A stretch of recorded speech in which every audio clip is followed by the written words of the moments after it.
Okay, it's 2 o'clock. We'll go ahead and get started. Let's do this. Let's do the Pledge of Allegiance first. Pledge allegiance to the flag of the United States of America and to the republic for which it stands, one nation, under God, indivisible, with liberty and justice for all. Julie joined us. Good deal. We'll have to have a vote to let her vote. Welcome to the September 24th meeting for the Tourism Development Council. Let's do roll call, and then we'll vote to allow Julie to participate by phone. Julie Braga, Here. Mayor Connors, Vice Chair Hermanson, Here. Larry Jarnes, Alex Littross, Here. Mayor Medina, Wayne Sword, Here. Mr. John Moran, Here. Chair Feltner. Here. We have a quorum, right? sir. Okay. We've got Then we need to vote. to Julie let Braga vote. Yeah. on the line, so we need a motion and a second to let her participate. Is there a motion for Julie? So moved. Okay, have a motion by Mr. Hermanson. Is there a second? Second by Alex. We'll call the roll on that. That would be Mayor Connors, Vice Chair Hermanson, Yes. Larry Jarnes, Alex Littross, Yes. Wayne Sword, Yes. John Moran, Here. Chair Feltner. Yes. Okay, very good. Before we get started, any conflicts, anything anyone needs to disclose? No? Okay, members, we have minutes to approve from the August 27th, 2025 meeting. Are there any edits, any corrections we need to make? Is there a motion to approve the minutes? So moved. I was going to say Bueller, but thank you, sir. We have a motion by Mr. Hermanson. Is there a second? Second. I have a second by Wayne Sword. We'll call the roll. Julie Braga, Aye. Vice Chair Hermanson, Yes. Alex Littross, Yes. Wayne Sword, Yes. John Moran, Yep. Chair Feltner. Yes. And we'll show that approved. Thank you very much. Peter? Thank you, Mr. Chair. Just a few things I have. Nothing to vote on today, but I'll talk a little bit about our reports and then a couple of items that just for future consideration. As we have basically 2 more meetings in this calendar year, and then we'll have a little bit of a break in December, and we'll be back in January. So just some things that were on my mind to think about for as we go into the next year. But just a couple of things on tourist development tax. 19, page 19 in your packet. July came in, we were up just under 2%, 1.9%, which was good. We've kind of been flattening out the last couple of months, but that's okay. We're still higher than the prior year. Looking ahead to August, we're tracking really close to last August based on STR reports. What I usually do is I take the daily STR reports and I try to do a little bit of a projection, and it always depends on really what percentage of TDT is being paid for by hotels versus short-term rentals. And if usually that percentage is accurate, then my projections are usually pretty close. So I think August will be pretty close to the 1.8. It was 1.84 last year. I think it'll be pretty close to that. So that's good. And then if we land September within, pretty close to last September, we should bump right up against 26 million. I'm hoping we'll break 26 million, but we'll just have to see how that last month goes. That'll be the big question. As we go into next year, I've been having a lot of conversations with the clerk's office. They're taking over tax collection from the tax collector, and they've bought software now. They have the software in place. I don't know if it's fully activated yet, but they've been getting training on it. But they're going to begin collections. If anybody asks any questions about, who do I turn my TDT into, let me know, and I will put them in touch with the proper people at the clerk's office, because I was at a South Brevard tourism meeting, and there were a number of hoteliers that were not aware of the change, and then a couple that were aware of the change but hadn't been given clear instructions yet on what to do about it. So I have a little bit of nervousness that not everybody's going to be on the same page for a month or two until they figure, sort of sort through all of that. Can I ask something here? Yes, sir. Is it, so going from the tax collector to the clerk, does the tax collector, have they already turned over records and such? Here are the account. My Here's the accounts we understanding was have. nothing was physically turned over. But there were meetings that took place, but there was nothing specific that was shared that way. The tax collector did put out notifications that they were no longer going to be collecting, but at that time when that happened about a month and a half ago, the clerk's office had not yet purchased the software, so they didn't have anything that they could tell the collectors of the tax what to do. So the hotels and short-term rentals did not get notification until more recently. And then we've assisted. They sent out a letter to all the accounts, and we also followed up with a email to all the hotels, because we have all the hotel data, and who the GMs are, et cetera. But we don't have that for short-term rental. That's a real mixed bag. The other thing they had not completed yet, which I'm hoping that they will get done soon, is they had not completed, they have to contract separately with Airbnb and Expedia Group, which is VRBO. Those are the two other big collectors in the short-term rental world.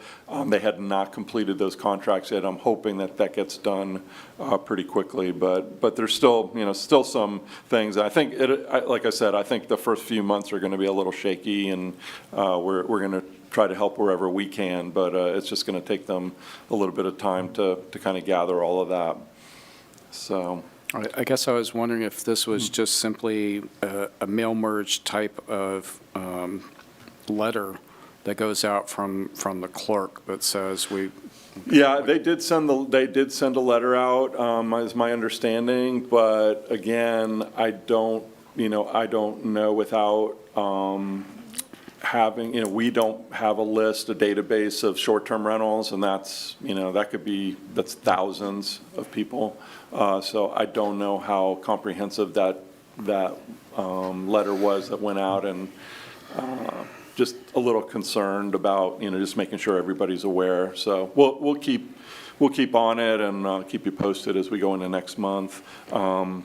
Obviously, the first month of collection is October, so that's, they've still got a little bit of time. And then usually it's 30 days after, 30 to 40 days after that they do their reporting. So I'll have a pretty good feel. If it's way lower than last October, then I'll know that, they're missing some people.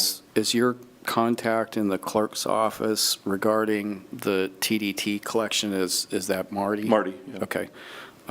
Maybe, I'll tell you what, I'll talk to Marty, and perhaps Marty could come here next meeting and That'd be just great. give us a quick Yeah, 15-minute overview on the Yeah. new method of collection, okay? Yeah, And that'd be great. I'll make a note. How did the change come about?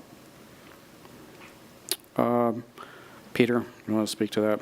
yeah, the county was notified by the tax collector that they no longer wanted to collect that particular tax, and there's no specific ordinance that requires that the tax collector do it. So that was about 3 or 4 months ago, and since that time, we've had conversations with Department of Revenue, which also does some collections for certain counties, and then the clerk stepped forward and said they were willing to do it, and they were going to hire some additional people to do it as well.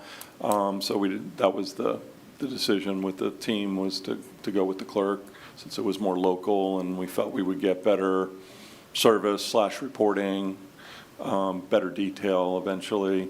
They also, in the new software that they're purchasing, they believe they'll be able to do a little better targeting of short-term rental. And, it's kind of actually, it's sort of interesting and sort of disturbing at the same time. I always felt like, we probably collected about 95% of TDT, and then 5% was just uncollected. We got a report recently from the Department of Revenue that showed basically the eligible revenue from all short-term rentals, including hotels and vacation rentals and everything. And if we had collected all of it, it would have been $28 million over a 12-month period. And I looked at what we actually collected over that 12-month period, and it was $26 million. It was like from July of 24 to June of 25. So there was. Just from short-term rentals? 'Cause that's No, more it than was the total tax. it was everything. So it was everything that gets collected under the state statute. So hotel, motel, short-term rental, condos, vacation rental, all of that. It would have, if we had collected 100%, it would have been 28 million. So we actually collected 26 million. So that's about 93%. So we're still, I think, have some opportunity, I think, to go after some of these other, vacation rentals. And that's something that this new software, I think, will supposedly help them do. I talked to the city staff at Cape Canaveral and Cocoa Beach, where over half of them are on the issue regularly, and you can see, I've shared with them your listing, while duplicated, numbers Right. in the thousands, Right. up to 9,000 countywide. Right. In Cape Canaveral, the individual property owners who registered with the city for a business tax receipt for short-term rentals is less than 10% Oh, I'm of sure what's it's- available online. Yeah.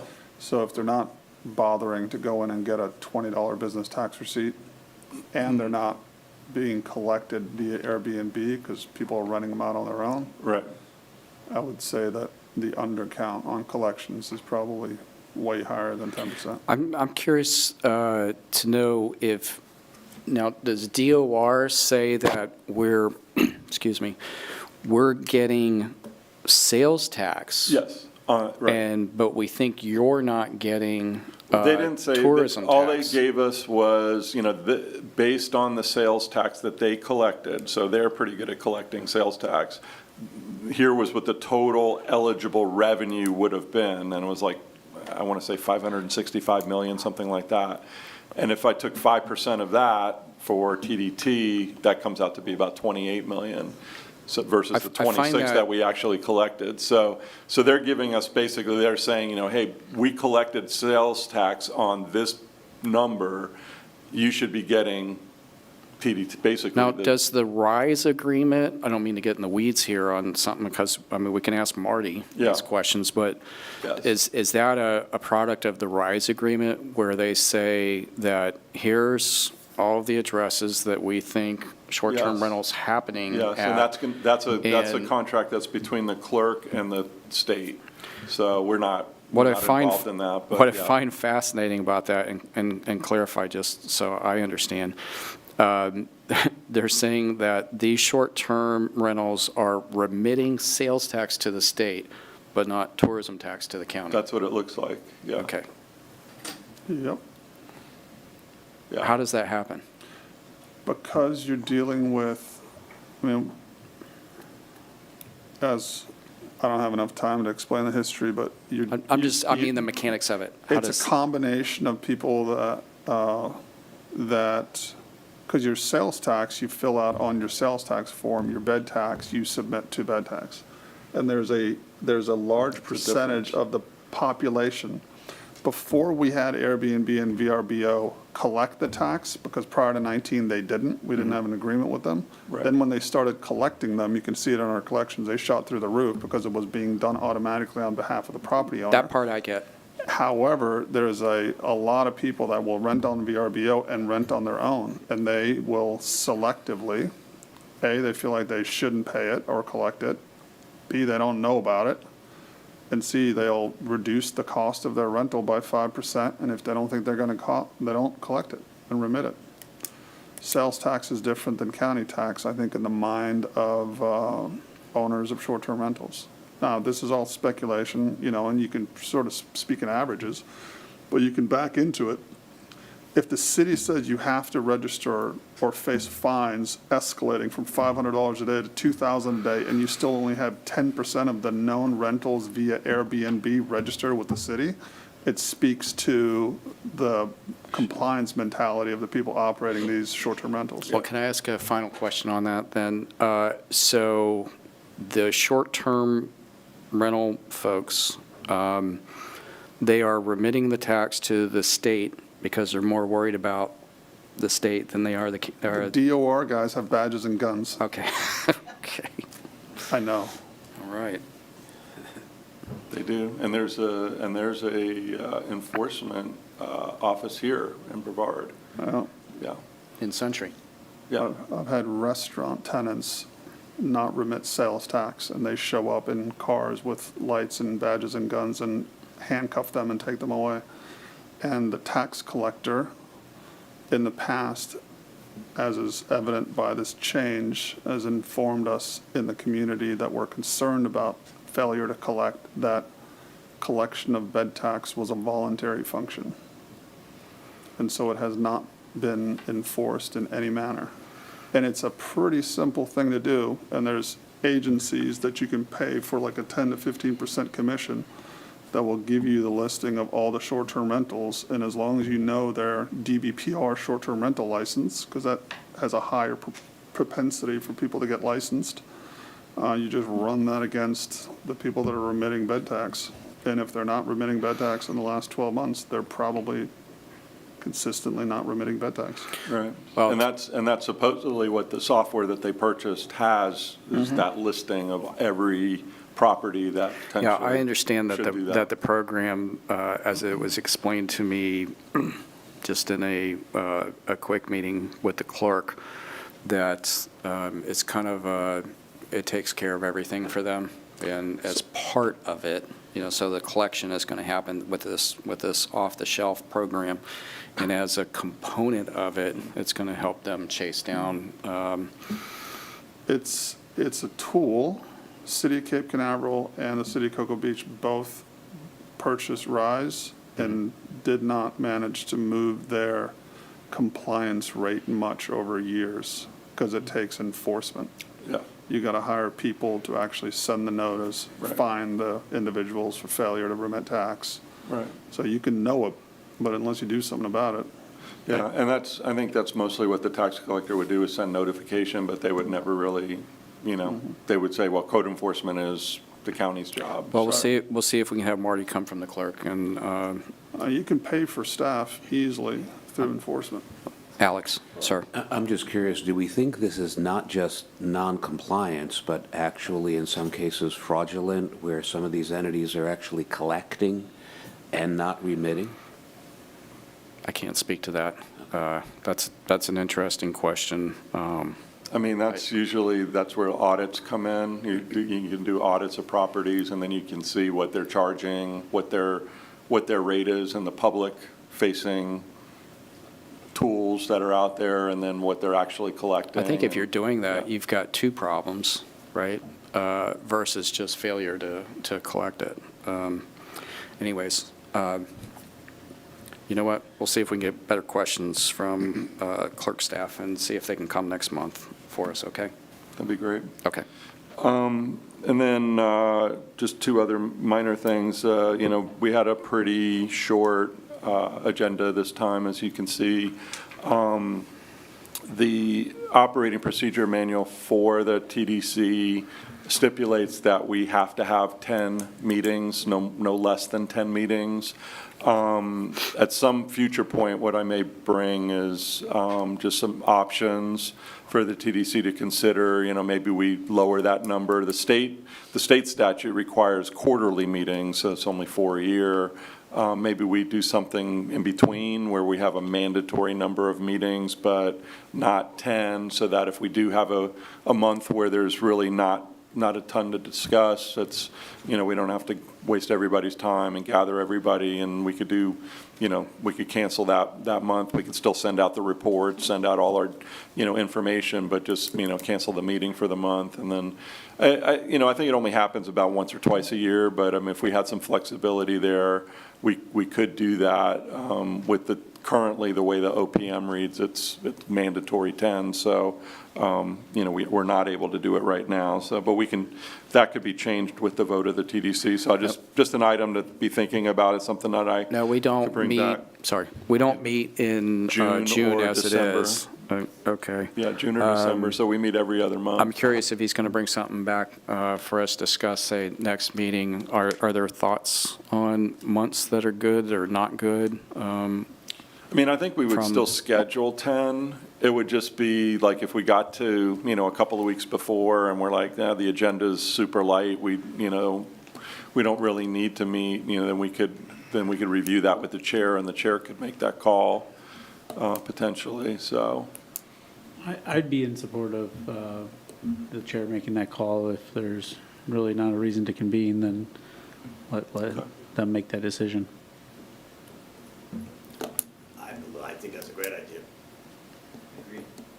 Okay, well, we'll bring it back next month. I'll just say something here. I don't have as much incentive to not come here because my You're here. office is just downstairs and I'm in this building, almost every workday. So, okay, it's different than the rest of you who are coming from different corners of the county. I do appreciate that. Okay, well, we'll bring it back, and Okay. we can have some more discussion, and then I'll bring the actual language so we can go over that as well. And then, Commissioner, if you don't mind, I'll cover the topic we discussed a little earlier, just Okay. as a heads up. Unfortunately, the people that were going to come to speak to this issue went to our offices in Cocoa Beach, as opposed to coming here, so,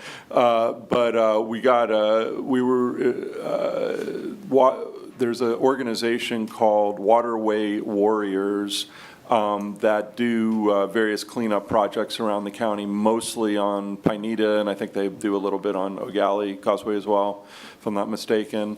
We got notification from them that, and they'd like to come and speak to the TDC and share the concern that they have. They have, I guess, lobbied and managed to get 35 barrel sized trash receptacles on Pineda. And they were working with KBB, who we have a contract with KBB to clean all the causeways, to actually empty those barrels. And it's not part of their contract, but they were doing it.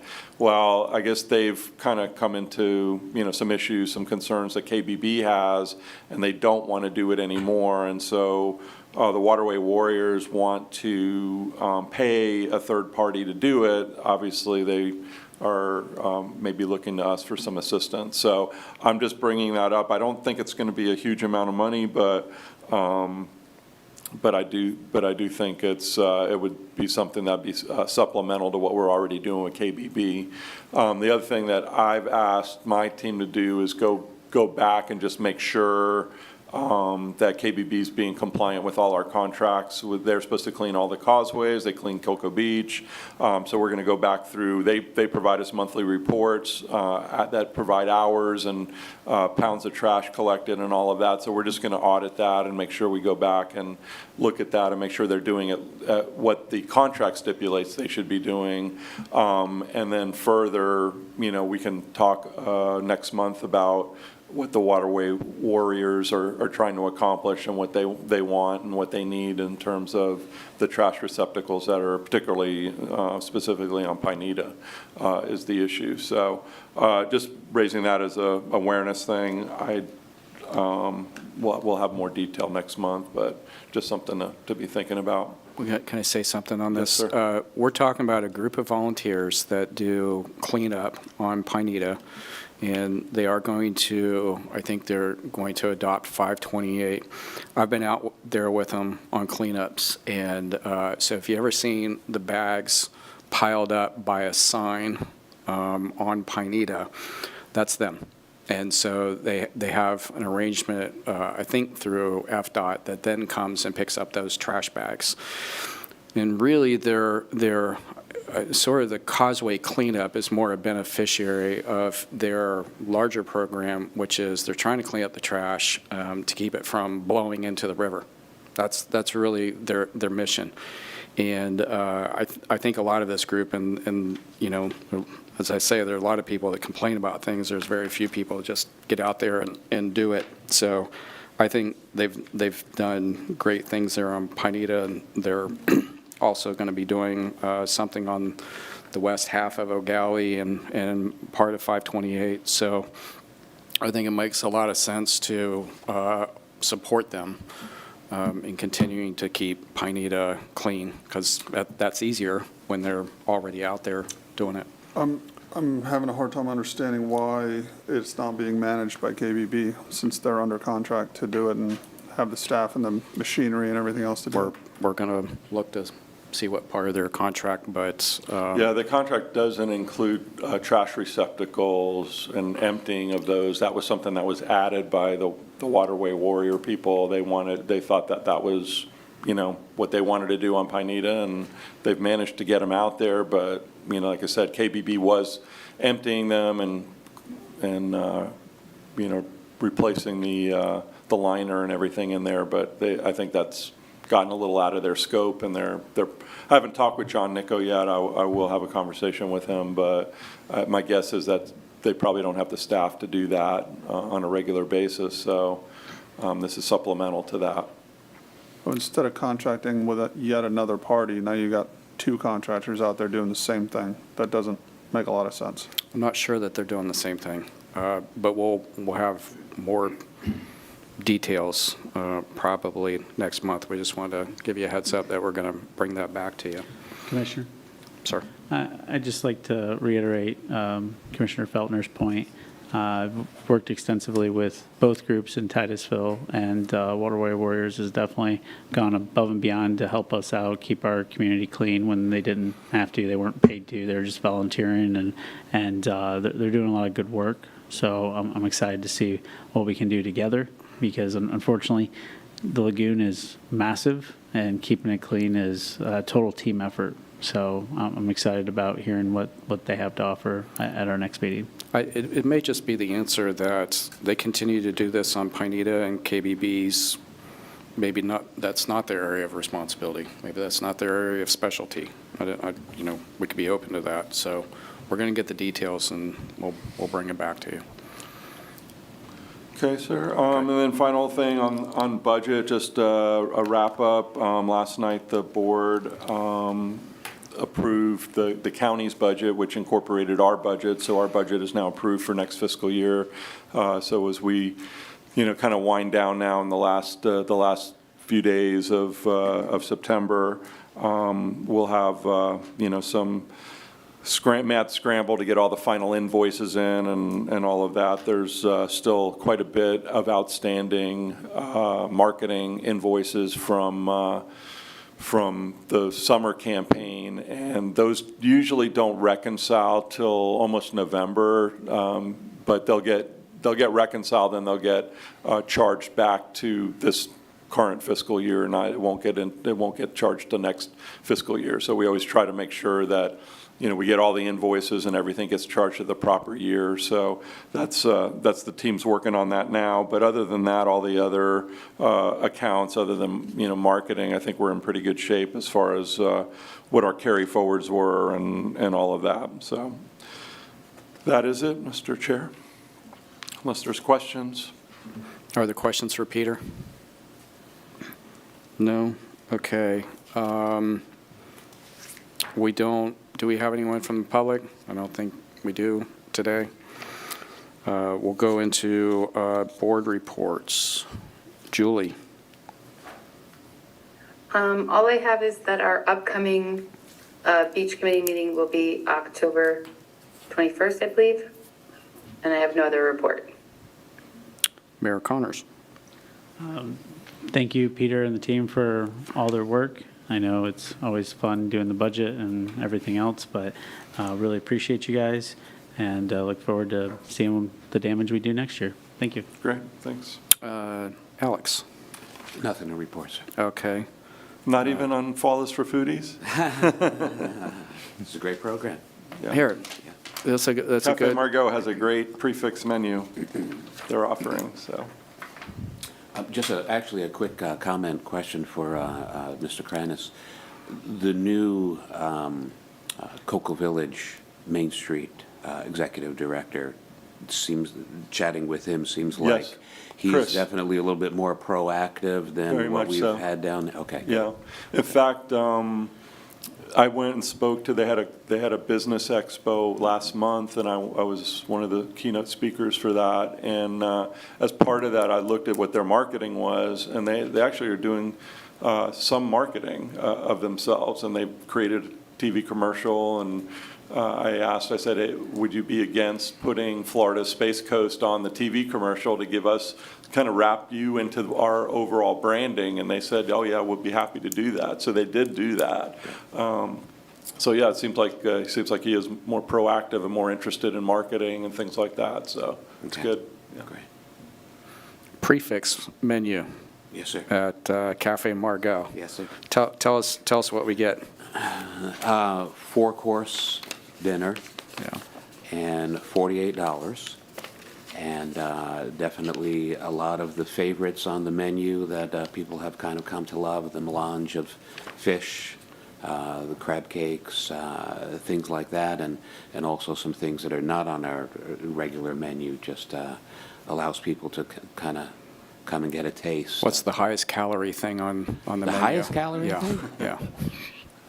It's a French restaurant. I mean, it's right. I'd say the duck. Okay. Yes. All right. Very Yes. very good. Duck confit. Yes. Okay. Yes. All right. Wow. Okay. I have to go to Cafe Margot. Definitely. Okay. John, sir.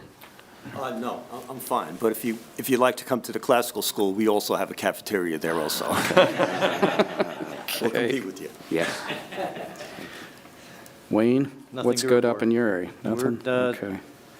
Okay. Still getting through the summer. We're down about 375,000 in government year over year. Last week, we celebrated, we had 8 government rooms. It's like, and last week alone, compared to same week last year, we were down $10,000 in lodging revenue, just that government. So Doge is real, at least in this area. Just wait till we have a shutdown here next week. It'll be the same. We're already there. Okay, Vice Chair Hermanson. Nothing, thank you. Peter, you have anything else? No, just our next meeting is the 22nd, and then our final meeting of the year is November 12th. We're going to have a marketing committee meeting, but we're working on a number of different pieces of new creative, and we wanted to wait till we had some of that to show to the committee, so we've kind of just tentatively put a hold on those meetings until we have a little bit more to share. Then, of course, once we get some of that new creative, we'll bring it here as well to show to the TDC. Okay. Now, we talked about the Waterway Warriors, so I won't bring that up a second time. Last night, we had our final budget hearing for the Board of County Commissioners, and before we left, there was a short discussion or point made about the larger rockets, and FAA is going to have some opinion on that. I don't know, and I was curious, Gonna doge since, gonna say that again? Doge the FAA. Doge the Inspection. FAA? Yeah. That's what the federal government's going to do? Not sure, maybe, okay. What I was just curious, from tourism perspective, thoughts on the bigger, better rockets? Sir? Thank you. From what I see in Titusville, the bigger the rocket, the bigger the crowd we draw. And I'm sure Wayne can attest to that. Whether it's a heavy or a man launch, that increases tourism. I'm sure kind of like eventually it'll turn into like the Falcon 9 where even around here we don't even notice. But, we're not there yet. I think there is some concern for some tourism implications with closing down Playa Linda for up to 44 days a year or up to 60 days a year. But we were kind of reassured that it's 2 hours before launch, 2 hours after launch, and it just adds up over time of it could be up to this point, but mostly for safety. And I think a lot of people forget in the 80s, Playa Linda was shut down for a good amount of time when the shuttle program was going on. So I think it's just uncertainty right now that's causing a lot of anxiety, but over time, I think it'll all even itself out. Now, I've had a couple conversations with hoteliers about that they're getting more business related to the payload. It depends on the payload, yes. Yeah, and so, I mean, tourism certainly is one part of it, but I'm talking about the leisure traffic that wants to come and see a rocket and what have you. Certainly, I remember the days of the shuttles and how that was almost guaranteed to sell out hotels at that time. But with the related to the payload, the corporate business traveler, I'm just gives you some sense of optimism in that market. Yep, when the shuttles went up, it was the payload, the people that had something to do with the payload that drove the business. The people that would come to see, some might stay overnight, others would just come for the day. You'd get a shot in the arm, especially with a last-minute delay. But that team from JPL that had worked on that satellite for a decade, of hundreds of people and all their family that would come out to watch it and then come out 6 weeks in advance and take 2 floors of the hotel. That's where the real impact was for hospitality. And so the more payload they can take up, the more of that business will come. We get a lot of international travel if somebody's, the Galileo that went off same time last year, we filled our hotel because it was European satellites and they just wanted to be part of it. A lot of those people are part of that project, or they have family that were involved with it. So But the other stuff, launches themselves, if there's humans on it, that draws more interest. Sure. And Yep. or now, when the boosters return, that's also a big crowd pleaser. Especially night one. It's neat to see for sure. How's shoulder season? We asked that before we go. It's soft. It is. Forward bookings are down. I don't want to be quoted doom and gloom again. Dave's not here anymore. He's retired. The forward bookings through the end of the year are off significantly for what they were last year. And what do you attribute that to? Not doom and gloom. It's hard to tell. And if there's a government shutdown, then last two times we suffered that. Pretty much any bookings, forward several months will just get canceled. It'll evaporate immediately. The last government shutdown we had at the beginning of Trump's term, just in our little group, we wrote off like almost $600,000 in forward bookings in a week. Okay, remember, since we're all here, and we just had the waterway representative walk in here, and we said that we would take this up next month, but are we good? Go ahead and, okay.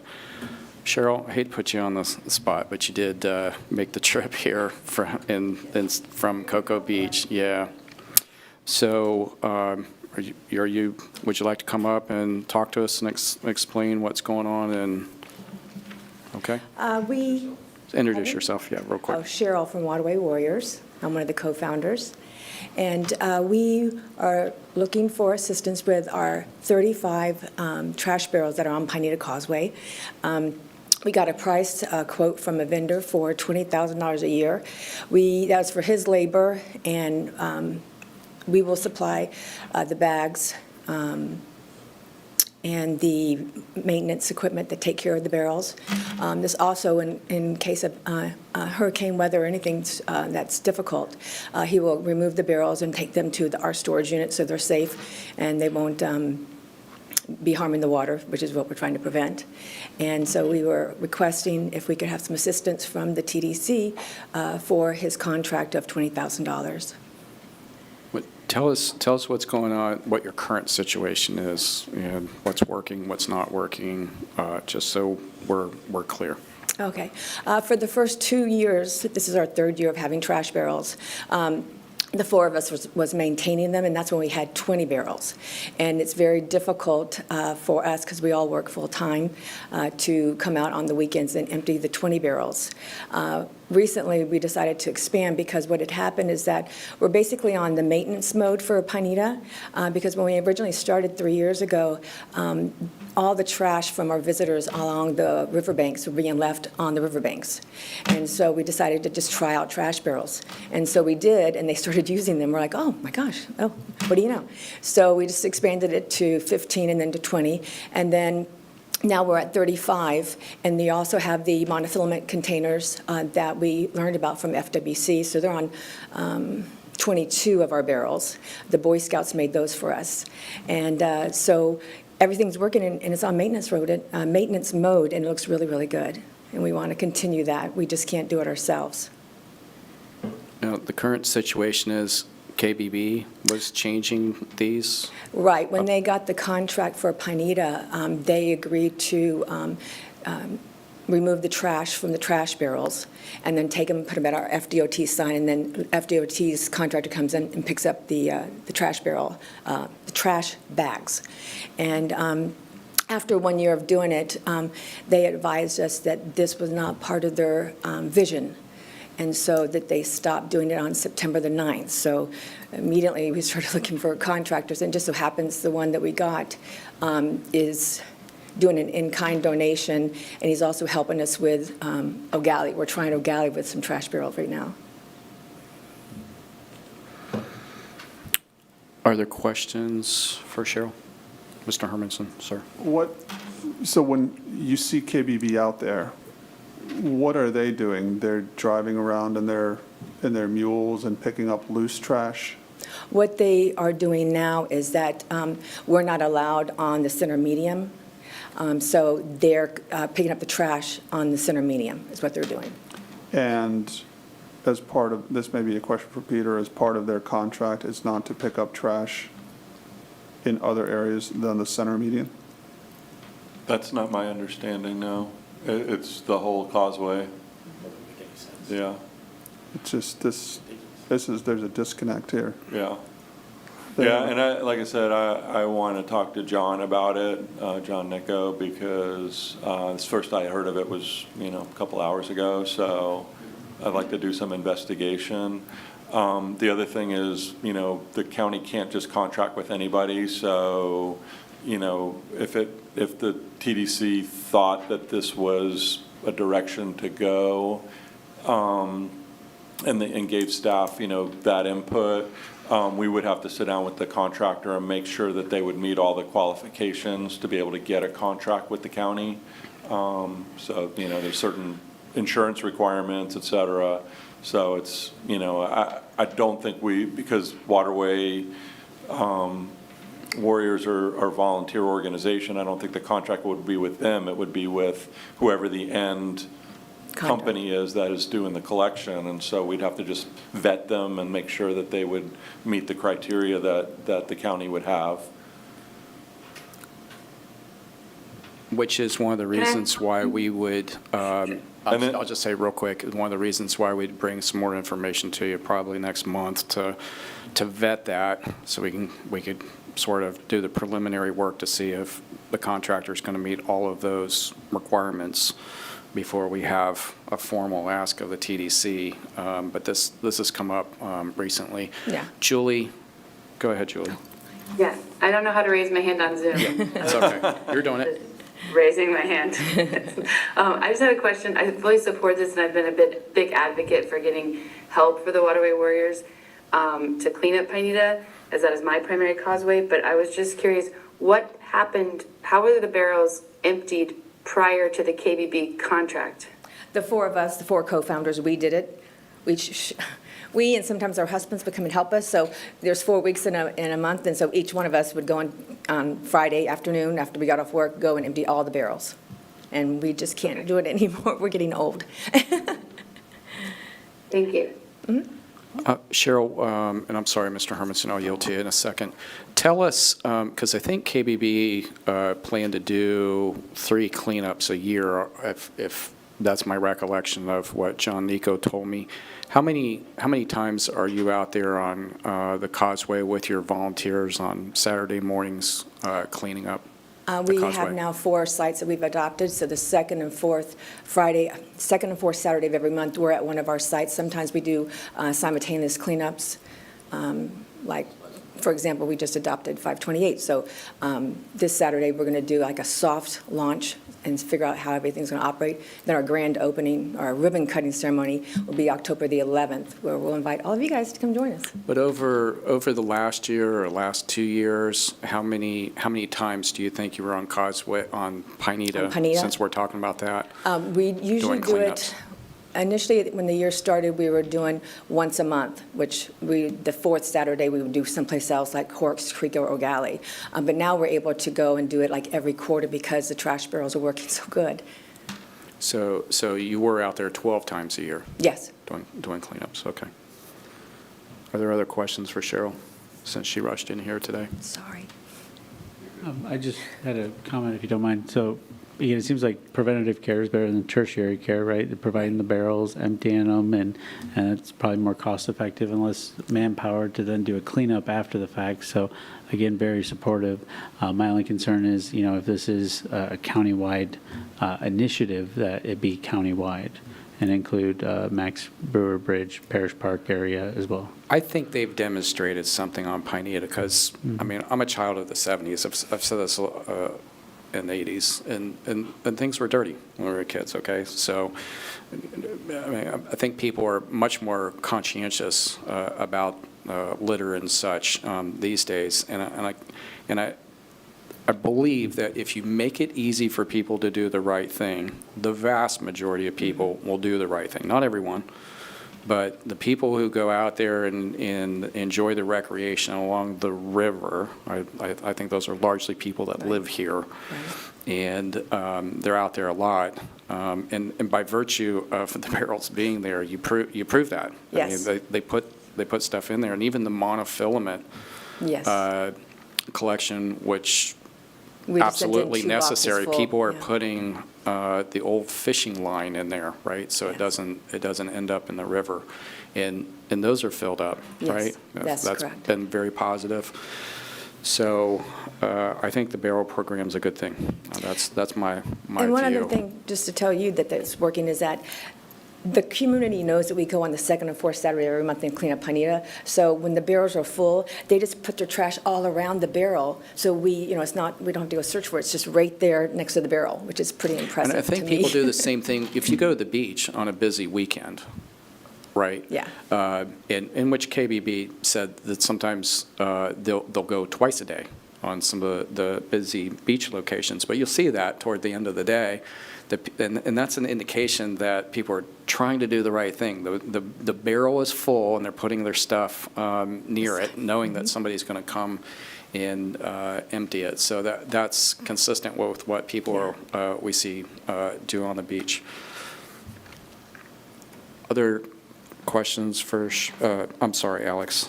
Well, I'm not sure if it's a question for them, but just maybe an observation that it seems like these waterway people are making KBB's job a lot easier, right? I'm not sure if that could be kind of a negotiating thing, that without these people, their jobs would be more difficult in general. And as far as the barrel program that they're doing, it's making that part of their cleanup a lot easier as well. It almost seems like it would be kind of a natural trade-off, that if they could continue emptying the barrels, they're actually getting a net benefit out of this. Right. And so that we know, you're not permitted per FDOT to go into the median, the Correct. center of the road. Now, what is it specifically? Is it an insurance thing? You're not a government employee? What is FDOT, what's their rule that says that you can't go into the, not that I'm encouraging it, I'm Yeah, just no. curious.